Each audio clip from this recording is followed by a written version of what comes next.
ဘောလုံးရာသီအစဆိုရင်လူတွေအမြဲတမ်းမှားယွင်းစွာတွေးနေတာတခုရှိတယ်။မင်္ဂလာပါကျွန်တော်နာမည်11ပဲဖြစ်ပါတယ်။အဲ့တော့ကျွန်တော်တို့ဒီနေ့ဒါ Premier League တွေကော Serie A တွေကော La Liga တွေကောစုံစုံလင်းလင်းပြန်စတဲ့နေ့ပဲဖြစ်ပါတယ်။အဲ့တော့ဒီလိုစနေနေ့ကနေကြိုဆိုလိုက်ပါတယ်ခင်ဗျာ။အဲ့တော့ကျွန်တော်ဒီနေ့ရွေးပေးခြင်းတဲ့ပွဲဒီကိုဆရာတို့ကိုဒီဗီဒီယိုမှာရွေးပေးခဲ့ခြင်းတဲ့ပွဲဒီဘယ်ပွဲလဲဆိုတော့ Brentford နဲ့ Spurs ပွဲပဲဖြစ်ပါတယ်။လက်ရှိမှာ Brentford ဒီ level 66ပြားရှုံးဂိုးပေါင်းစီ330နိုင်နဲ့ Spurs ကိုအိမ်ဝင်ကနေပေးထားတယ်။ခုနဗီဒီယိုအဆက်မှာကျွန်တော်ပြောခဲ့တဲ့လူတွေမှားယွင်းစွာတွေးမိနေတဲ့အချက်ဆိုတာဘာလဲဆိုတော့မနစ်ကယာဒီရဲ့ကြီးတွေနဲ့မနစ်ကယာဒီရဲ့ပြီးခဲ့တဲ့ယာဒီရဲ့ခြေစွမ်းတွေကိုဒီနှစ်မှာလည်းအတူတူပဲလို့ထင်နေကြတာပဲအဲ့လိုမျိုးမထင်ထင်အောင်လဲဘူဂီတွေကဈေးကိုဖွင့်ပေးတာโอเคလက်ရှိမှာ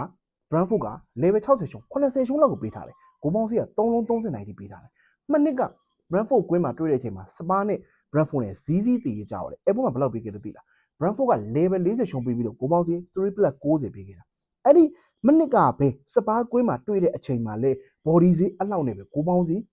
3+90ပဲပေးခဲ့တယ်အဲ့ပေါ်လေဂိုးထက်အောင်တယ်အဲ့တော့နောက်ဆုံး3ပွဲကိုကြည့်လိုက်မယ်ဆိုရင် Brentford နဲ့စပါးတွေဂိုးအောက်တီးဖြစ်လာတာဒီပွဲမှာဘာဖြစ်လို့ကိုဆရာတို့ရောကျွန်တော်မြင်သမျှတွေးသမျှနေရာအားလုံးကလူတွေကဂိုးပေါ်စပါးကိုပေါ် Brentford ကိုပေါ်ဖြစ်နေကြတာလေကျွန်တော်လည်းစဉ်းစားလို့မရအောင်ကျွန်တော်ပြောပြမယ်စပါးဆိုတာဒီကစားသမားအသစ်တွေနဲ့ဒီနှစ်မှာတိတ်ချာလေးကိုပြန်ပြီးလုံနေရတော့ကျွန်တော်စပါးကိုခြေစမ်းပွဲတွေမှာကြည့်ရတယ်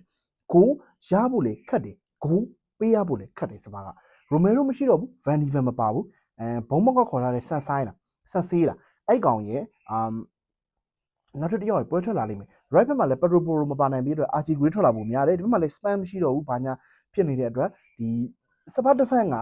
ဂိုးပေးခြင်းစရာကြီးဖြစ်တယ် Brentford မှာဘာတွေများဂိုးရနေစရာဘာတွေများအရန်ကြီးမမမောဂိုးရနေစရာရှိနေလို့လေကျွန်တော်ပြောချင်တာဟုတ်ပြီအဲ့တော့ကိုဆရာတို့ကဂိုးပေါင်းစည်းကို3+30ဆိုတာမှာပြင်းတယ်လို့တုံကောင်ထင်သွားမှာပဲဘာဖြစ်လို့လဲဆိုတော့ဟောဂိုးပေါင်းစည်း3+30ပြင်းတယ်ဟာစပါးကလည်းတွင်းမှာပဲ Brentford ကလည်းတွင်းမှာဒါဆိုနောက်ဆုံး3ပွဲမှာဘာလို့ဂိုးအောက်ခဲ့တာလဲအဲ့ဆိုကျွန်တော်မေးနေပြီခင်ဗျမင်းအောင်ဘာလို့အဲ့ဒါဆိုရင်ဂိုးပေါင်းစည်းကမနစ်က2ကျော်လုံး3+90ပြေးခဲ့ပြီးတော့အခုဘာလို့3လုံး30နိုင်ပဲပြီးထားတာလဲရှင်းပါတယ် body စည်းလိုက်တယ်လို့ဂိုးပေါင်းစည်းလိုက်တက်ပြတာ Brentford မနစ်က level 40မှာ3+90ဒီနှစ်မှာ level 80မှာဂိုးပေါင်းစည်း3+30ဒါဘာမှဂိုးတွေတွင်းမှာမလို့ပေးတာမဟုတ်ဘူးဂိုးပေါင်းစည်းတွေဘာမှဂိုးတွေများမှာမလို့ပေးနေတာမဟုတ်ဘူးကျွန်တော်ပြောချင်တာမြင်လားမသိဂိုးပေါင်းစည်းတွေဂိုးတွေတွင်းမှာမလို့ဂိုးပေါင်းစည်းနှိမ့်မိထားတာမဟုတ်ဘူး body စည်းတက်လို့ဂိုးပေါင်းစည်းလိုက်တက်တယ်ဆိုတဲ့သဘောပဲကျွန်တော်ကတော့ဒီနှစ်သင်းလုံး3ဂိုးသွားမယ်လို့ကျွန်တော်ကမယုံဘူးဒီနှစ်သင်းလုံး3ဂိုးပြည့်မယ်လို့ကျွန်တော်လုံးဝမယုံဘူးအဲ့တော့ကိုဆရာတို့ကိုဒီညကျွန်တော်လက်ဆောင်ပေးခဲ့ခြင်းနဲ့ပွဲပြီး Brentford နဲ့ Spurs ပွဲမှာဂိုးပေါင်းစည်း3+30ကိုဂိုးပေါင်းအောက်ကျွန်တော်ကရွေးချယ်ပေးခြင်းပါတယ်ဂိုးစပါးနဲ့ Brentford ပွဲကိုဂိုးအောက်ပဲဖြစ်ပါတယ်ခင်ဗျာအဲ့တော့ကျွန်တော်နောက်တစ်ပွဲထပ်လက်ဆောင်ပေးမယ်အဲ့လက်ဆောင်ပေးတဲ့ပွဲဒီဘာမှပေးမှလဲဆိုတော့ Telegram channel ထဲမှာပေးပါမယ်အဲ့တော့ TikTok ကညီကိုတွေဆိုရင်ကျွန်တော် TikTok အကောင့်တွေဝင်မှာ bio မှာကျွန်တော် Telegram link ချထားပါတယ်အဲ့ Telegram link ကို copy ကူတကယ်ချင်းတယောက်စီပို့တာပဲဖြစ်ဖြစ်ဒါမှမဟုတ်ကိုယ့်ဖုန်းရဲ့ note ထဲမှာဖြစ်ဖြစ် copy paste လုပ်လိုက်ပါပြီးရင်အဲ့ link ကိုထောက်ပြီးတော့ကျွန်တော် channel တွေကိုဝင်လို့ရပါတယ်အဲ့ဒီ channel ထဲမှာဒီညနောက်ထပ်တစ်ပွဲကျွန်တော်ထပ်ပေးပါမယ်ခင်ဗျာကျွန်တော်ဒီ video မှာတော့ဒီစပါးနဲ့ brand ကိုကျွန်တော်ဂိုးပေါင်းအောက်ကိုကျွန်တော်ရွေးချယ်ပေးခဲ့ချင်ပါတယ်ပြီးတော့ကျွန်တော်ညီကိုအနေနဲ့ဒီ channel လေးနဲ့စမမပါကြဝင်နေဆိုရင်ကျွန်တော် bio က phone number Viber နဲ့ Telegram နံပါတ်မှာဆက်သွယ်နိုင်ပါတယ်ခင်ဗျာအဲ့တော့ Facebook Telegram YouTube ညီကိုတွေအနေနဲ့ကတော့ကြော်ညာလေးနားထောင်ပေးပါဦးခင်ဗျာကိုဆရာတို့အနေနဲ့ဒါ iBet ခွန်ရှစ်ကိုနဲ့9-3လုံး miss ကိုယုံကြည်စိတ်ချစွာကစားခြင်းနေဆိုရင်ဂျားရာသီစပြီမို့လို့ကိုဆရာတို့အနေနဲ့ဘယ်မှာ unit ထည့်ရမလဲဘယ်မှာ account ဖွင့်ရမလဲရှာနေတယ်ဆိုရင်ကျွန်တော်လူတယောက်ဂျားကန်ရှိတဲ့နေရာမျိုးကနေပြီးတော့ကျွန်တော်ကကစားဖို့ဖိတ်ခေါ်ချင်ပါတယ်ကိုဆရာတို့အနေနဲ့ယုံရလားမယုံရလားစ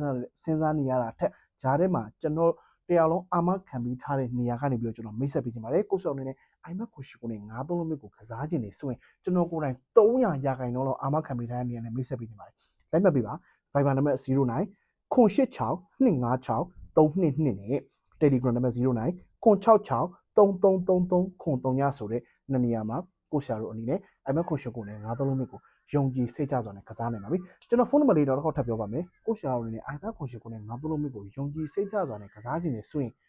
Viber နံပါတ်09 086 256 322နဲ့ Telegram နံပါတ်09 066 3333 ဆိုတဲ့နှစ်နေရာမှာယုံကြည်စိတ်ချစွာနဲ့ကစားနိုင်ပြီဖြစ်ပါတယ်ကျွန်တော် caption မှာလည်းရေးထားပေးမယ် comment မှာလည်းရေးထားပေးပါမယ်ခင်ဗျာဒါအပြင်ကိုဆရာတို့အနေနဲ့စတင်တလင်းတွေနေ့စာမမဝင်ခြင်းနေဆိုရင်တော့ကိုဆရာတို့အနေနဲ့ဒီနေ့စနေနေ့ဒီညနဲ့မနေ့ပြန်2ညစာကိုမမဝင်ခြင်းနေဆိုရင်တော့ Viber နံပါတ်09 88662958နဲ့ Telegram နံပါတ်09